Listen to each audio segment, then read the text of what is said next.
أعوذ بالله من الشيطان الرجيم. بسم الله الرحمن الرحيم. سبحان الذي سخر لنا هذا وما كنا له مقرنين وإنا إلى ربنا لمنقلبون.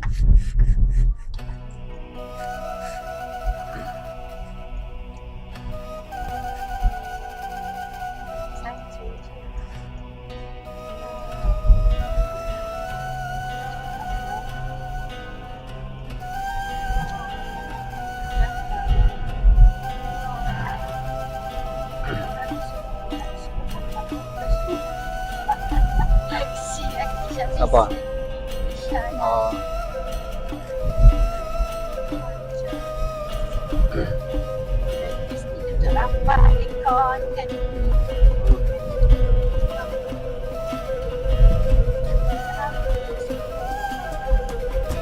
Jadi masa kita nak keluar dari brand, padahal kita bagi laluan, sepatutnya dia boleh potong dia, tapi dia brand. Satu pasti lah itu. Jalanan menuju ke Brik, menuju ke Baling, makan daripada Jelly. Tadi kita baru berhenti ke Petronas tadi.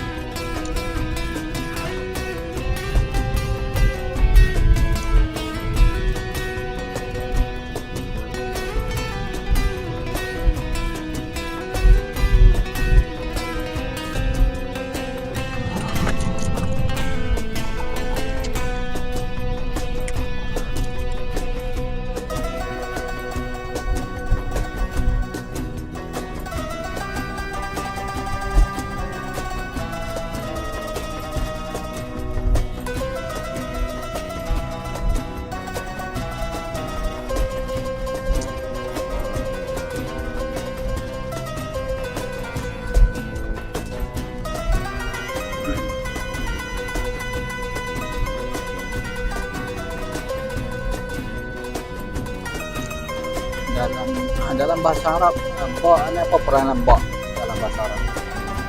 Huruf ba.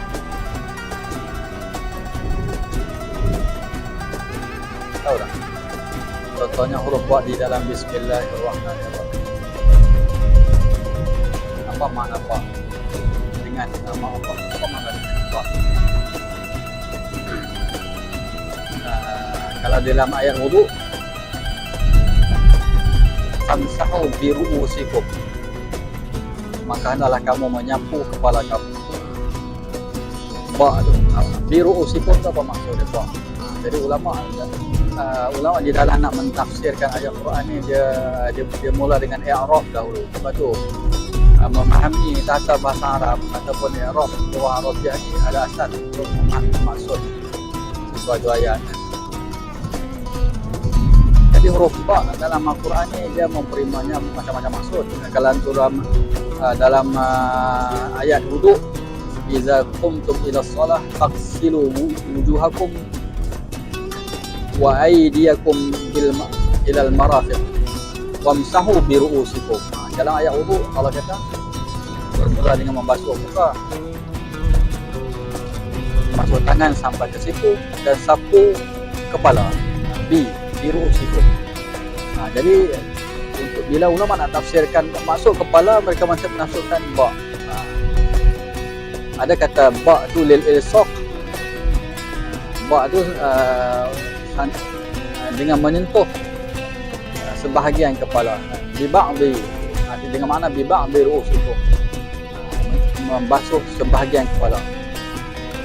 Ada makna ba lil istighraq, maknanya sapulah seluruh kepala kamu.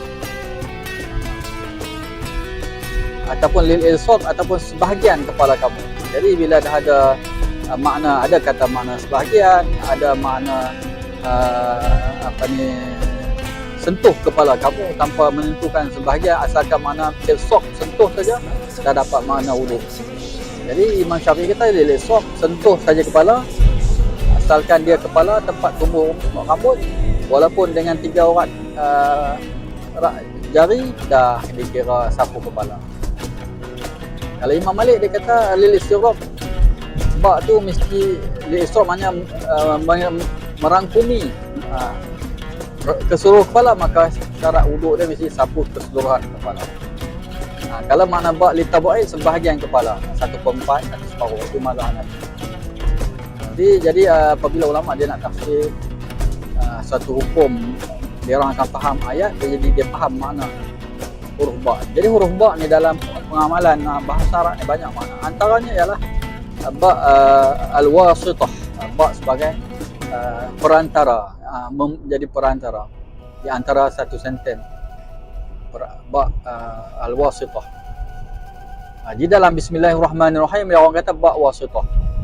Yang ni wasitah yang pertama dengan kudrat Allah, dengan kehendak Allah, dengan izin Allah, dengan izin Allah yang Maha Pemurah, dengan Maha Banyak, aku memandu, aku makan, aku pakai baju. Jadi ba' itu memberi maksud kita bergantung kepada Allah Subhanahu wa taala. Allahus Samad. Allah tempat bergantung. Jadi bila Allah tempat bergantung, ba' itu bermaksud kita menyatakan ketergantungan kita dengan Allah, maka dia kata Bismillahirrahmanirrahim.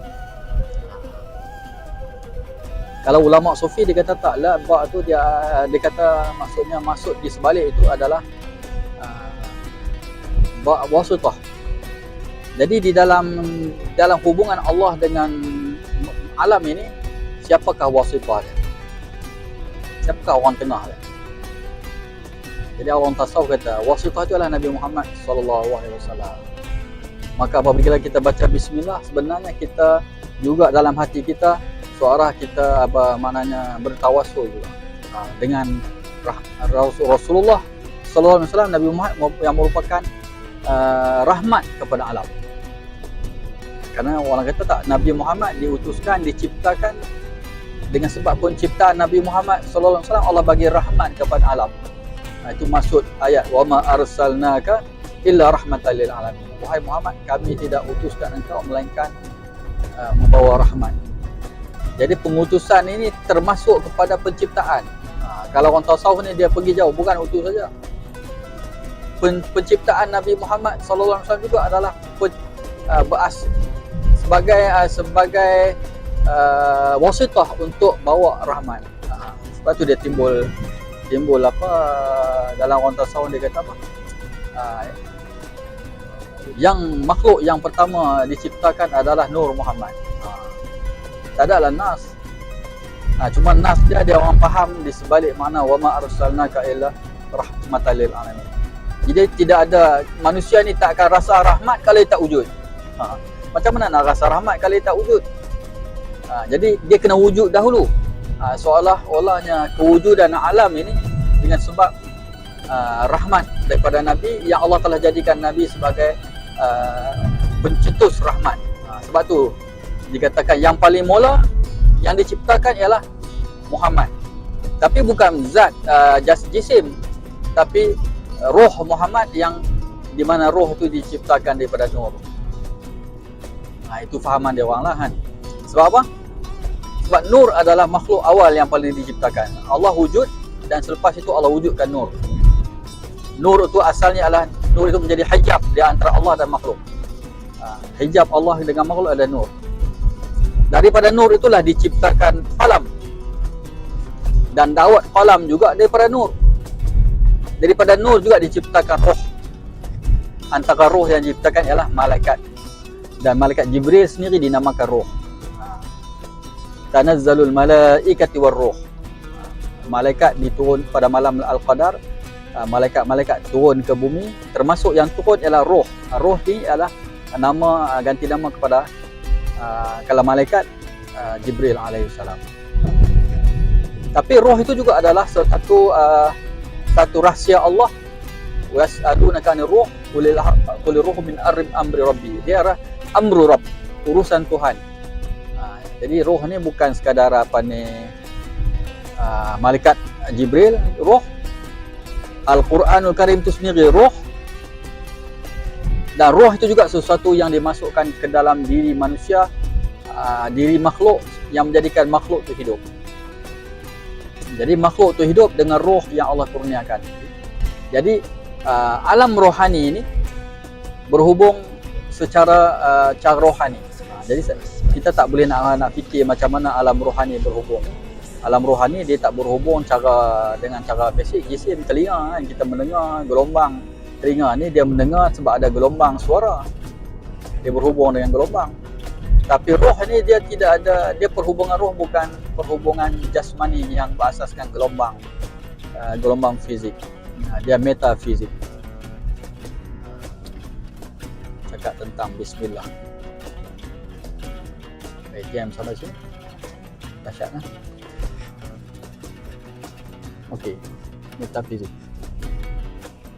Jadi sebab tu orang tasawuf dia berfikir oleh kerana Nabi kata rahmat Allah, dia nama dia di gelaran Nabi ni Al-Qasim, Abul Qasim. Al-Qasim juga makna lughawinya akulah yang mengagihkan. Jadi Allah Ta'ala membagi rahmat dan rahmat tu diagihkan oleh Nabi. Dan yang mengagihkan itu bukan jisim Nabi tapi rohaniat dia, Jadi alam roh ni jangan difahami tasawuf bermaksud sebab itulah ada timbulnya Nur Muhammad. Kerana Muhammad tu roh dia daripada nur, dan nur itulah yang antara jauhar al-fardi awal yang diciptakan, dan daripada situlah, daripada nur itulah tertulisnya segala-gala yang nak ditulis. Maknanya seolah-olahnya Nur Muhammad tu lebih awal daripada penciptaan qalam. Sebab qalam itu daripada nur, dan dakwah daripada nur itulah berlakunya penulisan segala takdir. Wal qalam nun wal qalami wama yasturun. Nun, dan demi huruf nun dan qalam yang menulis segala-gala takdir, segala sistem, segala yang nak diciptakan oleh Allah Subhanahu Wa Taala. Memang dalam hadis Nabi cerita Allah Subhanahu Wa Taala sebelum mencipta alam ini dia menulis dahulu. Bukan Allah yang menulis, tapi Allah memerintahkan qalam menulis. Jadi qalam itu juga jadi bila qalam itu menulis dengan perintah Allah Subhanahu Wa Taala, menunjukkan alam qalam itu pun hidup. Ada akal dan dia boleh menulis berdasarkan maklumat yang dipindahkan oleh Allah ke dalam akal qalam. Maka dikatakan qalam itu antara akal yang pertama. Akal pertama yang diciptakan oleh Allah ialah qalam. Di dalam qalam itulah tersimpan segala maklumat ilmu Allah. Jadi ilmu Allah itu yang azali dipindahkan ke dalam qalam. Qalam itulah yang menulis segala-gala yang nak diciptakan. Jadi siapa dulu? Nur Muhammad dulu ke ataupun qalam dulu? Kalau ikut pandangan tasawuf, Nur Muhammad lah dulu. Sebab apa? Selepas nur tu baru diciptakan makhluk yang merupakan penciptaan itu, merupakan kewujudan makhluk itu merupakan step yang pertama untuk dapat rahmat. Jadi asalnya manusia tak menikmati rahmat sebab dia tak wujud, ataupun alam ini tidak akan menikmati rahmat Allah kalau dia tak wujud. Maka dia perlu diwujudkan dahulu. Tapi sebelum diwujudkan, semua yang diwujudkan oleh Allah ini ditulis dahulu. Maka qalam mestilah terlebih dahulu wujud daripada benda yang nak diwujudkan. Tapi oleh kerana qalam tu daripada nur, ada khilaf lah. Jadi difahami, kalau begitu Nur Muhammad itulah dulu. Sebab apa? Sebab wa ma arsalnaka illa rahmatan lil alamin. Kami tidak utuskan kau wahai Muhammad melainkan untuk mengagihkan rahmat Allah kepada alam. Seolah-olahnya Nur Muhammad itu menjadi perantara di antara makhluk, kewujudan makhluk dan nikmat yang dirasai makhluk dengan rahmat Allah Subhanahu Wa Taala. Itulah kedudukan Nabi atau Nur Muhammad yang tinggi itu pada fahaman tasawuf. Tapi benda ni dia faham berdasarkan logik lah. Memanglah logik. Tetapi tak ada dalil yang spesifik tentang makna ini. Jadi jadilah khilaf. Orang kata tak ada. Bila tak ada dalil yang spesifik, maka dia bukan dia tidak boleh jadi hujah. Begitulah. Tapi nak terima tak terima pun tak apa. Tapi pandangan ini juga memberi gambaran kita bagaimana susunan Allah Ta'ala mencipta alam.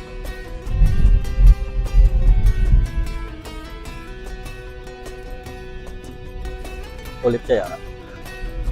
Boleh terima tak? Itu.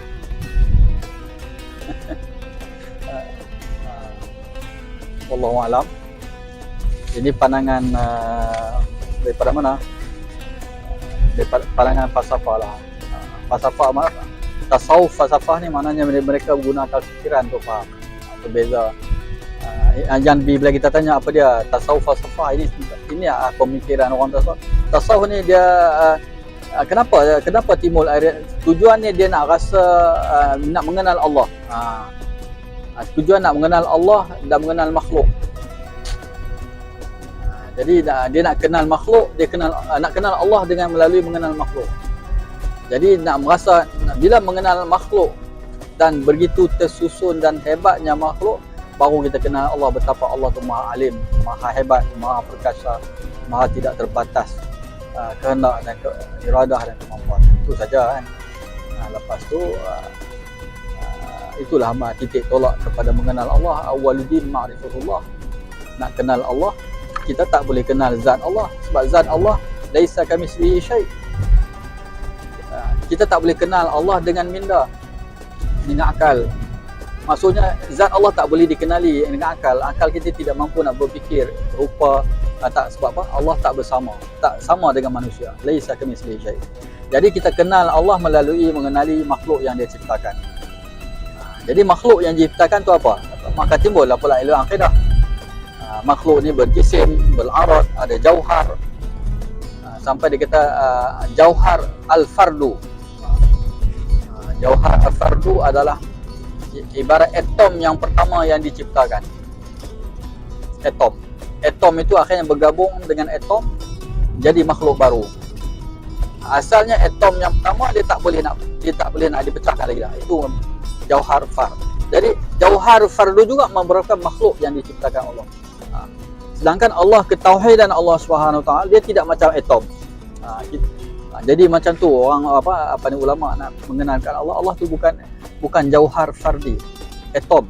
Sebab atom tu pun masih ada nukleus, proton dan elektron yang berlega di sebalik nukleus atom tersebut. Itu yang tu tak boleh nak bahagilah. Jadi semua alam ni bermula daripada satu atom dan dia bertukar menjadi makhluk baru apabila atom ini bercambah berkurang. Contoh atom air.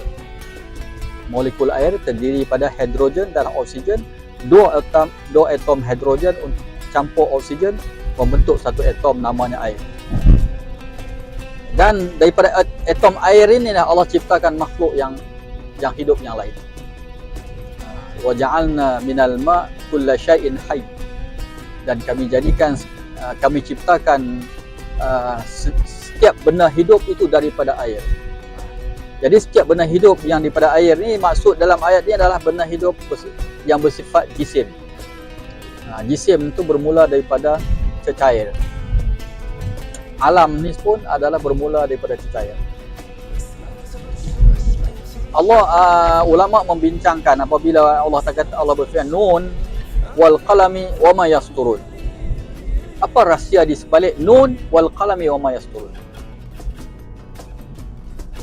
Kenapa Allah sebut huruf nun? Apa kena-mengenanya dengan kalam yang menulis? Jadi ulama pun fikir, tak ada pentafsiran. Tapi ulama fikir, dia kata antara makhluk yang huruf yang awal diciptakan, antaranya adalah huruf nun. Jadi maknanya sebelum kalam itu nak menulis, sudah tentu ada huruf yang nak ditulis. Dia hurufnya adalah huruf Arab, Arabi, sebab huruf Al-Quran tu Arabi dan kalam tu telah menulis, tak tahulah macam mana. Tapi sebelum kalam tu nak menulis, dia nak tulis apa? Katalah dia nak tulis satu perkataan. Perkataan tu adalah kombinasi daripada huruf. Maka Allah mencipta huruf dahulu. Jadi huruf itu dicipta dahulu. Macam hari orang buat programming, macam mana dia nak programming? Dia mesti buat kod dulu, huruf dulu, dalam bentuk kod. Lalu dia program lah kod-kod tersebut. Jadi ulama pun berfikir sebenarnya apabila Allah ingin menciptakan alam ini, sebelum Allah ciptakan alam ini, Allah menulis dahulu.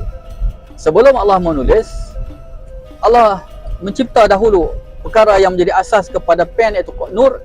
Sebab tu bermula penciptaan Nur Muhammad, daripada Nur dicipta kalam, daripada kalam ada dakwat. Kemudian step berikutnya adalah mencipta huruf.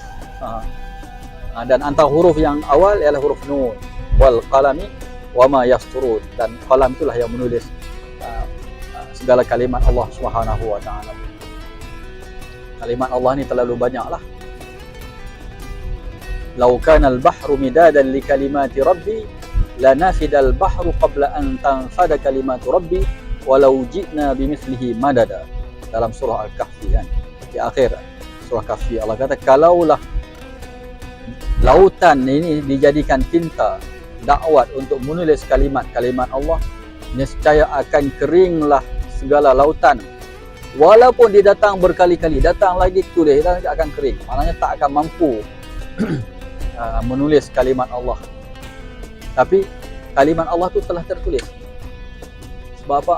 Segala yang wujud ini adalah asal usulnya lah kalimat Allah.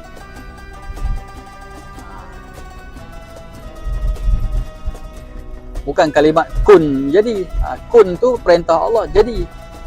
Bila Allah kata idza arada syai'an an yaqula lahu kun fayakun, apabila Allah kehendaki sesuatu untuk dijadikan, maka dia kata jadi, maka jadilah. Tapi iradah Allah Subhanahu wa taala itu sebenarnya dah ditulis oleh qalam. Cuma lepas dah ditulis Allah kata jadi. Itu cara Allah mentadbir alam ni lah, di mana dalam Quran. Sebab apa? Allah yang ditulis itu adalah antaranya perkara yang belum diciptakan.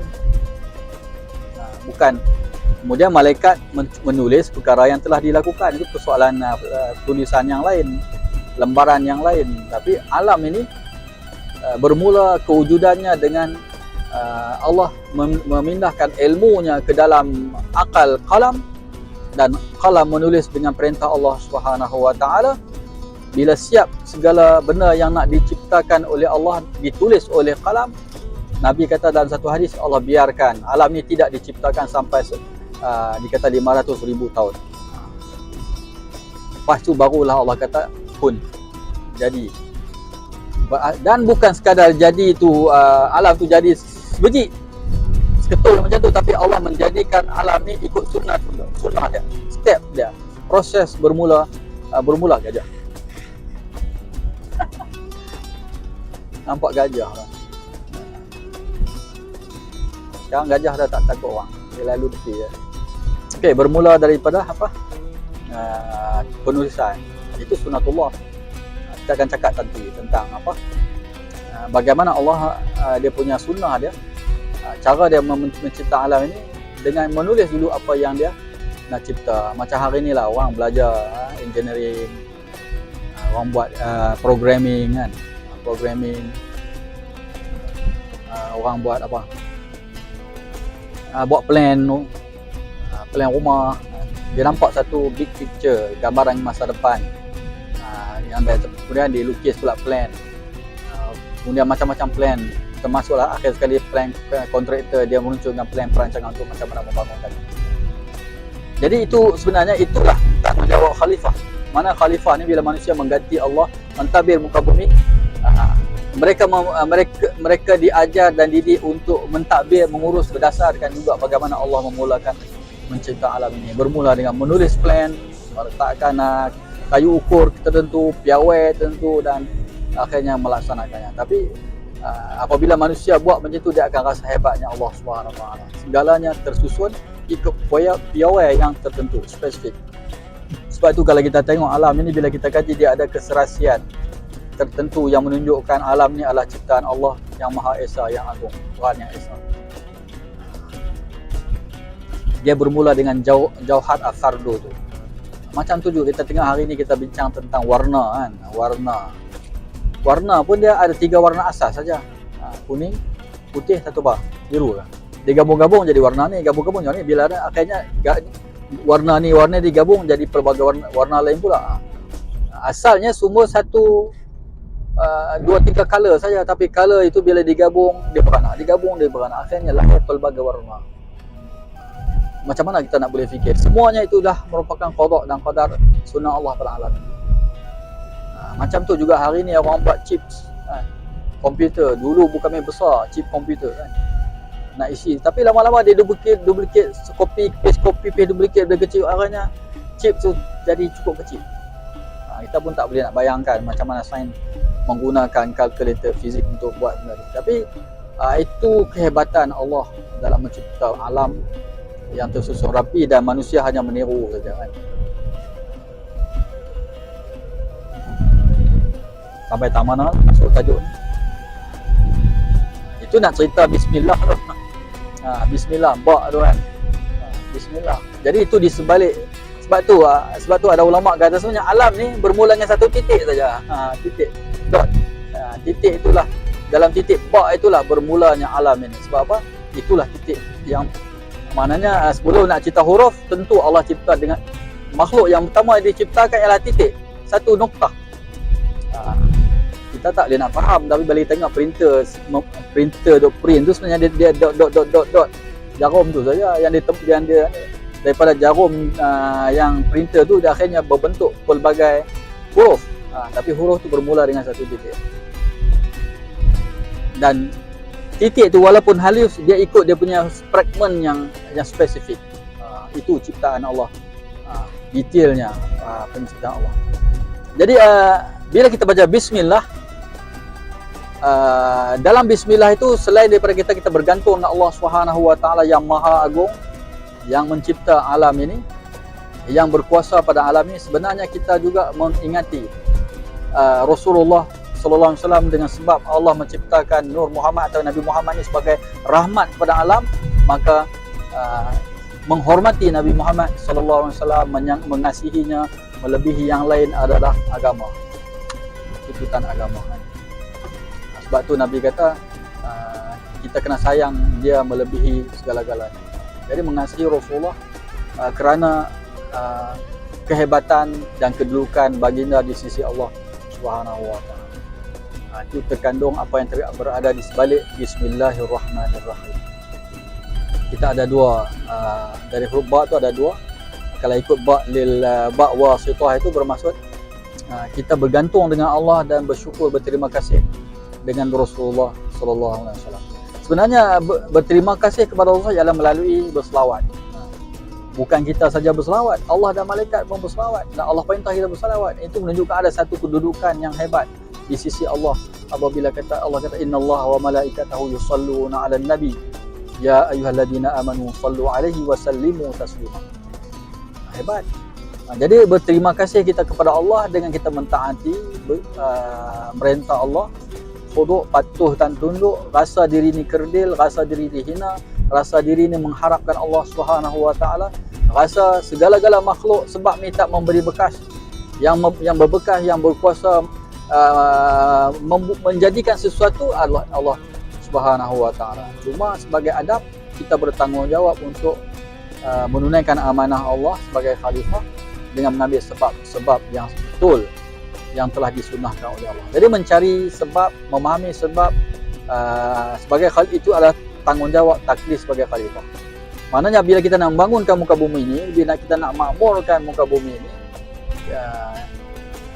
objektifnya nak bawa rahmat, tetapi kaedahnya, caranya, kaifiatnya mesti memahami sebagaimana peraturan yang telah Allah ciptakan pada alam ini. Maka kita belajar peraturan itu. Jadi ilmu tu dinamakan ilmu sains, teknologi, fizik, kimia, biologi. Apa-apa saja ilmu, kita sedang ilmu-ilmu ni sebenarnya kita mengkaji sesuatu yang telah Allah wujudkan secara sistematik pada alam ini. Bila kita faham, kita boleh kenal pasti punca kepada suatu perkara. Kalau ada masalah, tentu ada puncanya. Kalau nak berjaya, ada puncanya. Kalau nak jadikan sesuatu, ada punca dan sebabnya.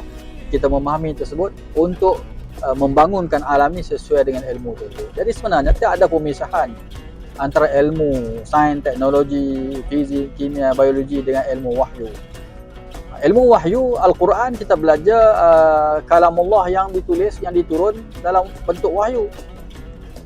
Adapun ilmu fizik, kita itu kalimat Allah juga, kalam Allah, disebabkan benda itu wujud dan asal kewujudannya ialah kalimat Allah yang ditulis oleh malaikat di Lauhul Mahfuz. Apa yang wujud ini adalah sebelum wujud dia adalah kalimat Allah yang ditulis. Kemudian bila dia nak jadikan maka dijadikan, kun maka jadi. Jadi sebenarnya apabila kita lihat alam ni, kita sedang melihat kalimat-kalimat Allah Subhanahu wa taala. Sebab itu dapat pahala. melihat alam ni. Sebab itu kita dapat pahala bermusafir di jalan raya, bukan sekadar bermusafir. Jadi bila kita musafir, kita melihat kebesaran Allah. Macam hari ni dalam perjalanan kita lihat kehijauan Gunung Ganang di banjaran Titi Wangsa. Kita berada di banjaran Titi Wangsa melihat bagaimana Allah menciptakan alam ini. Kalau kita nak kaji tentang tumbuh-tumbuhan yang Allah ciptakan dalam gunung ini juga, begitu banyak khasiat dan hebat yang disediakan untuk manusia. Di bawah bumi ini juga macam-macam mineral yang ada, yang diperlukan oleh manusia Allah ciptakan. Cuma masa ilmu yang kita dapat menyebabkan kita dapat memanfaatkan itu. Jadi menuntut ilmu untuk memahami sunnatullah dalam apa, dia merupakan ilmu fardu kifayah, dan orang yang mengajar ilmu itu juga dapat pahala. Sebab tu saya kata orang mengajar fizik, mengajar kimia, mengajar sains, mengajar matematik, mereka sebenarnya mengajar ilmu Allah yang didapati daripada pemerhatian alam ini. Ilmu itu ilmu Allah. Ilmu itulah yang ditransferkan ke dalam Al-Qalam. Al-Qalam telah menulis di Lauhul Mahfuz. Daripada situlah Allah menciptakan alam ini. Jadi itu kita memahami ilmu Allah. Kemudian Allah turunkan Al-Quran, wahyu juga kalamullah. Tetapi kalam Allah dalam bentuk wahyu yang dituliskan, yang dibaca, kalimat-kalimat yang dibaca, gabungan ilmu sunnatullah dan wahyu yang Allah turunkan sebagai panduan manusia untuk memahami, meletakkan asas pemikiran, asas ijtihad, asas memahami hukum hakam untuk mentadbir ini dalam Al-Quran. Maka sempurnalah rahmat Allah Subhanahu wa taala pada alam ini. Jadi Nabi SAW ada dua sumber, maknanya kewujudan alam ni sendiri yang bermula daripada nur yang ditulis di dalam kalam mahfuz itu satu keistimewaan, kedudukan. Satu lagi adalah wahyu yang dibawa oleh Nabi SAW sebagai panduan akhir zaman. Jadi nikmat Allah. Jadi kita berselawat kepada Nabi kerana dia merupakan wasitah, perantara kepada rahmat Allah sampai kepada makhluk. Iaitulah rahmat kewujudan dan rahmat hidayat ilmu dan ma'rifah untuk menjalani kehidupan. Jadi hidayat ilmu dan ma'rifah untuk menjalani kehidupan menurut panduan ilahi itu disampaikan oleh Nabi SAW di dalam risalahnya, di dalam dakwahnya melalui Al-Quranul Karim. Maka Nabi SAW menyempurnakan rahmat Allah kepada manusia. Jadi rahmat Allah kepada manusia satu alamat rahmat kewujudan alam, nikmat-nikmat segala yang ada di dalam alam ni yang disediakan untuk manusia. Dan nikmat yang kedua lah nikmat panduan hidup, hidayah yang dinamakan Islam, iman dan keilmuan. Maka apabila kita bersalawat kepada Nabi SAW, Allah anugerahkan kepada kita pahala yang besar. Sebab apa?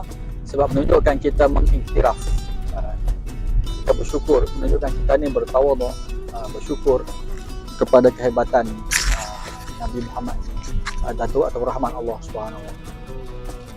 Jadi apa itulah pahala yang besar. Kita berselawat sekali, Allah berselawat pada kita 10 kali. Maksudnya Allah memberi balik faedah keberkatan kepada kita 10 kali. Kita berselawat 100 kali, kita dapat 1000 kali.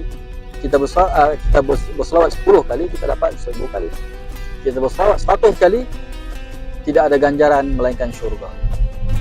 Jadi satu amalan yang patut kita amal selain bersifat kepada Allah setiap hari 100 kali, bersifat dan bertaubat, kita jangan lupa untuk berselawat kepada Nabi setiap hari paling kurang 100 kali. Bersifat kepada Allah untuk mengaku kita ni sentiasa buat silap, kesilapan pemikiran, kesilapan perasaan, lintasan-lintasan yang jahat, buruk sangka, lintasan kufur, tidak bersyukur kepada nikmat, tidak bersabar kepada ujian, terlalu cepat mengeluh terhadap segala ujian. Sedangkan Allah nak uji kita saja. Allah tunjuk kekasih-kasih bagi Allah Ta'ala daripada para Nabi dan Rasul yang terdahulu yang diuji dengan pelbagai ujian yang mereka sabar dan tangguh untuk menjadi teladan kepada kita. Jadi bersabar dan bersyukur. Bersabar dan bersyukur itulah dua sifat orang yang beriman, yang menjadi yang merupakan sifat yang cukup menakjubkan. Sebagaimana kata Nabi kata, ajaban li amrin mu'min in asabathu sarra syakara fakana khairul lahu wa in asabathu dharra sabara fakana khairul lahu. Jadi orang yang beriman ni hebat. Apa saja kebaikan untuk dia. Kesusahan dia bersabar dapat pahala. Diuji dengan kesusahan dia bersabar. Diuji dengan nikmat dia bersyukur dengan menggunakan nikmat itu pada tempat yang Allah redha. Lalu dia mendapat kehebatan. Jadi bismillahirrahmanirrahim, apabila kita baca dengan sedar tentang kehebatan Allah Subhanahu Wa Taala juga, dia boleh menjadi azimat, boleh jadi pendinding, boleh menjadi kekuatan, boleh menjadi tenaga kepada rohani kita untuk menghadapi segala ujian. Malah sebenarnya kalau ada orang berniat jahat dalam makanan, minuman kita, apa semua di tempat kita, kalau kita mulakan dengan bismillah, dengan bergantung kepada Allah, kuasa Allah, dengan izin Allah Subhanahu Wa Taala, kita tak akan dapat dimudarat oleh siapa-siapa. Jadi bacalah dengan yakin dan tambahlah dengan niat. Bismillahirrahmanirrahim. Niat apa? Supaya aku terselamat daripada keracunan yang ada pada makanan. Aku terselamat daripada kemudaratan yang ada pada makanan itu. Sebenarnya bila kita berniat, dia ada satu gelombang lain yang menyatukan niat kita dengan niat air itu kan. Air itu sebenarnya adalah makhluk Allah yang bertasbih. Sebagaimana Allah cerita, makhluk yang berada di muka bumi ini semuanya bertasbih. Yusabbihu lahu ma fis samawati wal ardh, telah bersabihlah kepada Allah apa yang ada di langit dan di bumi. Maksudnya termasuk air, termasuk benda hidup, pokok-pokok, tumbuh-tumbuhan, batu kerikil. Malah kita lihat di zaman Nabi ada batu memberi salam kepada Nabi. Pokok kurma menangis apabila tidak lagi dijadikan mimbar. Maknanya makhluk Allah nak cerita dalam hadis ni ialah makhluk hidup beribadah kepada Allah, bertasbih kepada Allah. Apabila kita berkawan dengan makhluk, dia akan membantu kita juga. Ini bukan syirik. Tetapi kita baca bismillah, kita baca pada ayat Quran, memori bismillah dan ayat Quran itu akan masuk di dalam memori air. Kemungkinan kita nak halau jin dan iblis dalam badan kita. Kita baca, dia buat tak tahu dia baca, dan zikir pun tak kenal dia. Zikir tu daripada hati, daripada lidah, dia duduk kat tempat yang selamat. Dalam urat darah lagi, dalam urat darah. Itu bila kita baca bismillah dalam air itu masuk dalam perut kita, dia akan ditarik masuk ke dalam urat darah, akan terkena lagi, dia panas lagi, lari. Itu maksud yang dipahami oleh ulama di sebalik apa ni. Kenapa ada air tawar, orang kata kita baca Yasin, kita pendengarkan air itu dengan baca Yasin, kita pendengarkan air itu dengan zikir-zikir maksurat, kita pendengarkan air itu dengan amal apa saja. Kita pendengar satu perkara, tapi kita pendengar dengan niat sesuatu, Allah boleh sampaikan niat kita itu pada air itu. Itu kuasa Allah Subhanahu Wa Taala. Dia boleh niat sebab apa? Roh air tu dengan roh kita ini dia bersambung. Al-arwah junudun mujannadah. Roh ni tentera yang sentiasa berhubung, berinteraksi. Jadi dia interaksi alam roh ni berbeza. Jadi berbeza, kita baca Fatihah tanpa berniat untuk dijadikan dia sebagai jampi ataupun sebagai perantara. Jadi Fatihah tu tak berapa kesan. Tapi kalau kita baca dengan niat, betulkah? Sebab Nabi kata innamal a'malu binniyat. Setiap amalan itu bergantung dengan niat. Wa innamal likulli imri'in ma nawa. Dia akan dapat apa yang dia niat. So berbeza. Kita baca minum tanpa bismillah, berbeza. Kita minum dengan bismillah, berbeza. Jika minum dengan bismillah dengan satu niat dan hajat yang tertentu yang kita serah pada Allah, kita minta Allah perkenankan, itu juga satu perbuatan yang berbeza. Sebab tu alim ulama dia berubat pakai air saja, dan Allah makbulkan doa dia sebab hubungan rohani dia dengan Allah Subhanahu Wa Taala dan dihubungkan dengan makhluk yang lain. Lalu Allah sembuhkan. Macam mana kita kiafat kun fayakun Allah menyembuhkan itu, kita serah pada Allah. Tapi dia sebahagian daripada makna yang tersirat yang dipahami ulama di sebalik ayat-ayat Al-Quran. Sebab apa?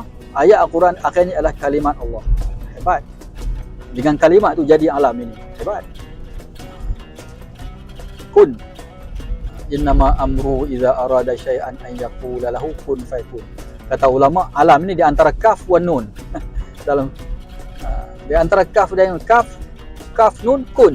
Jadi kejadian alam ini berada di antara perkataan huruf kaf dan nun. Jadi kun, kaf dan nun, huruf kaf dan huruf nun.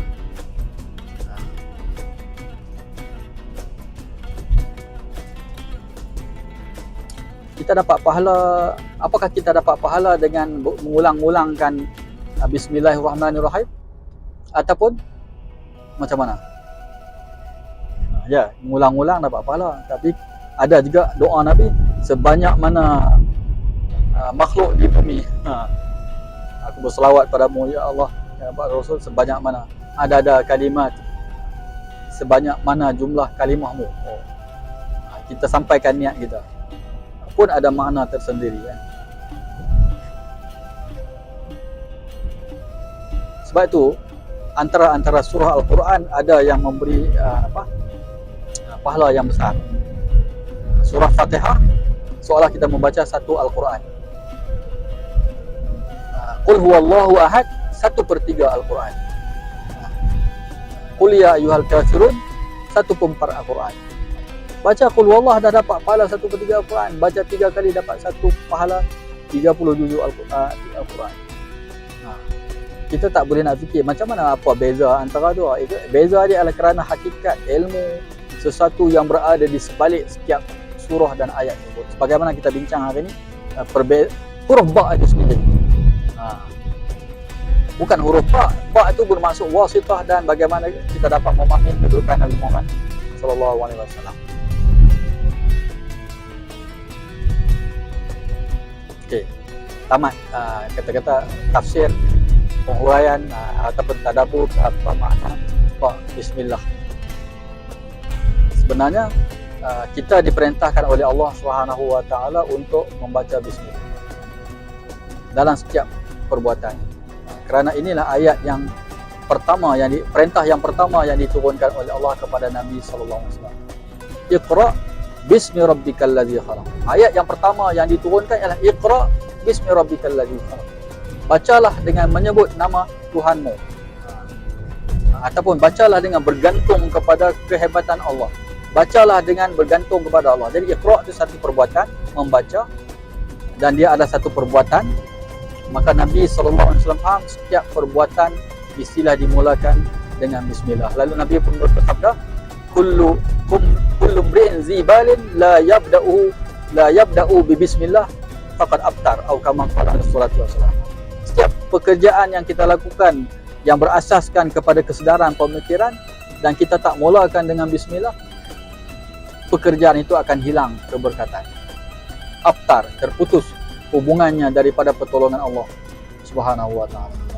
Bahayalah kan kalau kita buat satu benda Allah Taala tak endorse, hilang keberkatan. Kalau endorse pun kalau buat kita sudah jadilah dia nak sangat, tapi hati dengan penuh keredaan kasih sayang, maka jadi dia berbeza. Jadi kita bukan nak benda tu jadi saja, tapi kita nak satu jadi dengan cinta Allah, dengan kasih sayang Allah. Maka sebelum kita lakukan satu benda, kita bacalah bismillahirrahmanirrahim, mendapat keredaan Allah dan pemeliharaan Allah. Itu terkandung dalam bismillahirrahmanirrahim. Bismillah, nama Allah. Allah itu nama daripada nama zat Allah, nama utama. Tapi bukan itu saja nama Allah. Allah ada lebih 99 nama, bukan 99 nama, tapi lebih daripada 99 nama. Dan nama yang kita ajar dalam Quran 99. Walillahil asmaul husna. Nama Allah Subhanahu wa taala ada menunjukkan itulah tajalli Allah Subhanahu wa taala pada alam ni. Kita melihat alam ni wujud, dan di sebalik itu ada nama Allah Subhanahu wa taala. Ar-Rahman. Allah kata dia bersifat penyayang. Allah ciptakan 100 rahmat Allah simpan 99 rahmat di akhirat, dan satu rahmat itulah yang diberikan di dalam kehidupan dunia. Itulah satu rahmat yang diagihkan oleh Nabi sallallahu alaihi wasallam. Kalau dalam bentuk anal qasim itu, akulah pembahagi.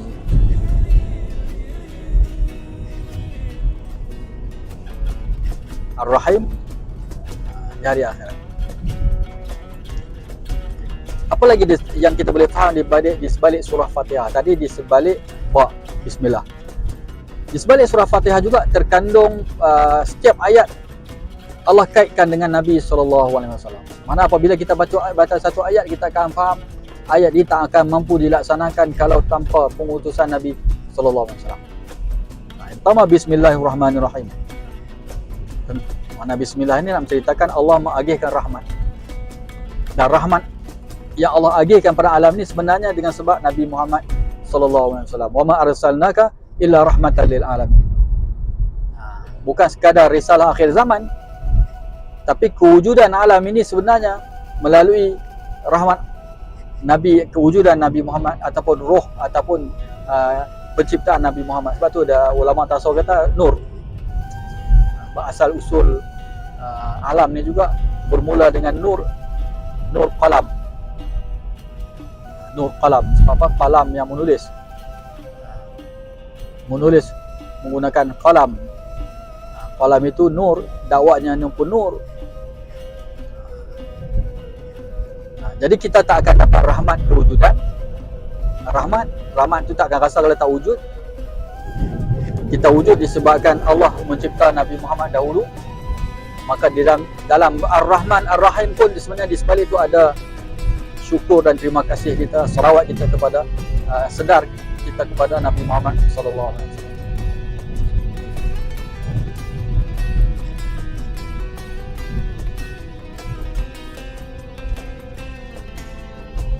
Bismillahirrahmanirrahim. Ar-Rahmanir-Rahim.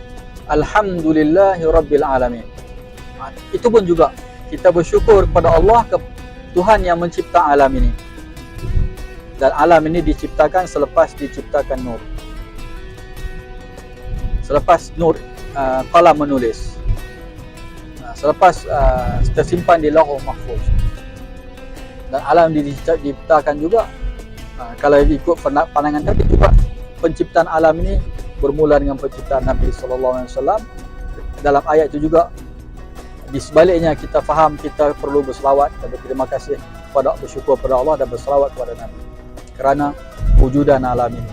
Nabi wasithah kepada kewujudan alam ini.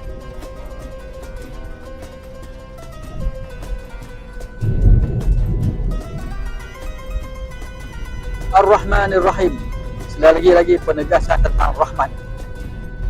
Wa ma arsalnaka illa rahmatan lil alamin. Maka bila kita baca Ar-Rahmanir Rahim, Allah memberi rahmat kepada alam ini, dan Allah sendiri menegaskan pengutusan Nabi Muhammad sallallahu alaihi wasallam alam itu mengagihkan rahmat kepada alam. Rahmat kewujudan dan rahmat hidayah al-Islam. Kemudian Maliki Yaumiddin, raja, pemerintah dan penguasa pada hari kiamat. Ya, Allah menceritakan dirinya adalah raja, penguasa dan pemerintah pada hari kiamat. Macam mana kita nak faham tentang syurga dan neraka? Macam mana kita nak faham cerita-cerita hari kiamat? Macam mana Allah nak adili manusia di hari akhirat kalau mereka tak diuji? Jadi nak diuji mesti diturunkan, mereka tahu. Jadi sebab itulah Allah Subhanahu wa taala tidak akan menghukum ahli fitrah. Wa ma kunna mu'adzibin hatta nab'asa rasulan. Kami tidak akan mengazab satu kaum yang melakukan dosa kecuali setelah mereka diutuskan kepada mereka rasul yang menceritakan perintah Allah Subhanahu wa taala. Jadi di hari akhirat nanti, Yaumiddin adalah hari agama, hari manusia diadili terhadap perintah dan ujiannya ujian mereka di dunia oleh Allah Subhanahu wa taala. Maka di sebalik itu kita faham Nabi lah diutuskan oleh Allah, Nabi Muhammad diutuskan oleh Allah di akhir zaman ini untuk mengajar risalah Allah Subhanahu wa taala pada manusia, supaya ada bukti Ada sebab yang adil Allah menghukum manusia di akhirat apabila mereka tidak patuh pada perintah Allah Subhanahu wa taala. Buktinya ialah mereka sudah ada ilmu tentang mengenal Allah, hukum hakam Allah, perintah Allah, larangan Allah. Ilmu itu datang daripada wahyu yang diturunkan dan Nabi Muhammad sallallahu alaihi wasallam lah yang menyampaikan wahyu. Di sebalik perhitungan pada hari kiamat, kita faham di sana kebesaran Nabi sallallahu alaihi wasallam. Maksudnya sekali lagi kita berselawat kepada Nabi kerana dia adalah perantara kepada Maliki Yaumiddin. Tanpa pengutusan Rasul, Allah tidak akan hukum orang-orang yang melakukan dosa selepas itu. Jadi pengutusan Rasul termasuk pengutusan Nabi Muhammad SAW adalah sebagai hujjah, sebagai bukti Allah telah menyampaikan ilmu, telah menyampaikan perintah, menentukan halal dan haram, menentukan tanggungjawab dan matlamat yang Allah nak manusia buat sebagai khalifah. Maka selepas manusia mendapat ilmu, maka hujah Allah tertegak. Itu di sebalik Rabbil Alamin.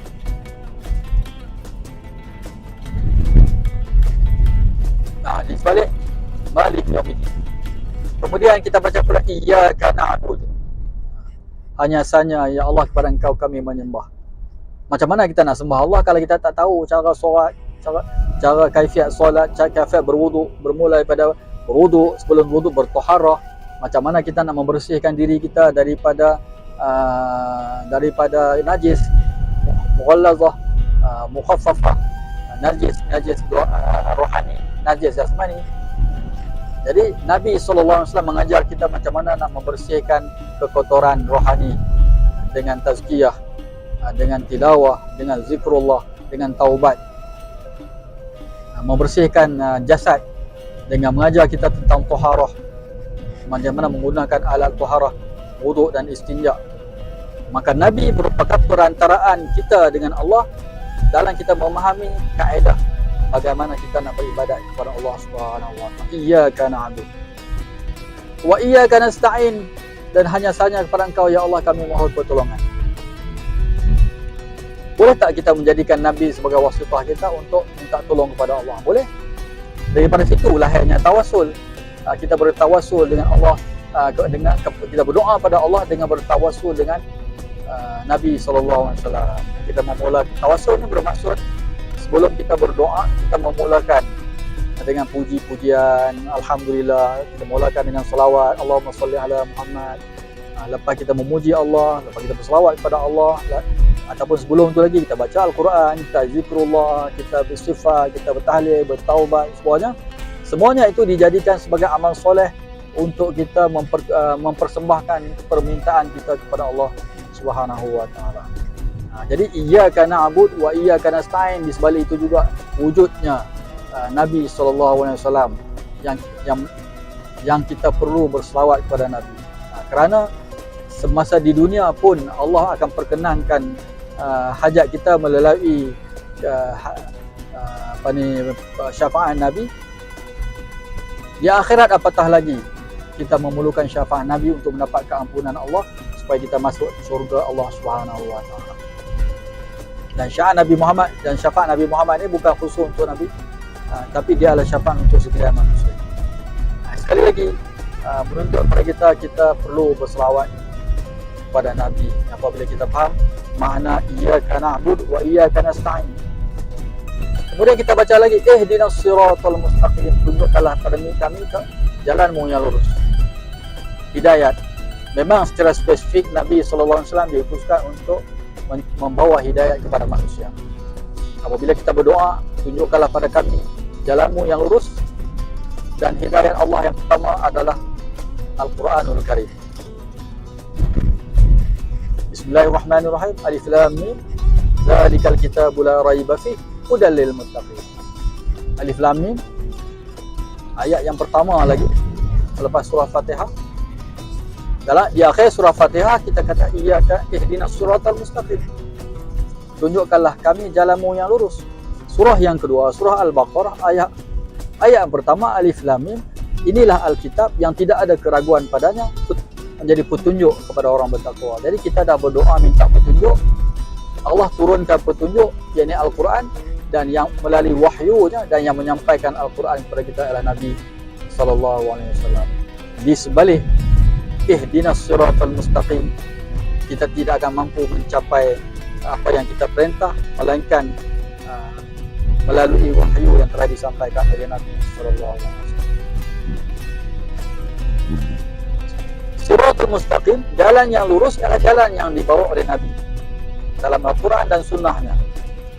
Jalan yang telah dilalui oleh para Nabi, siddiqin, syuhada dan salihin.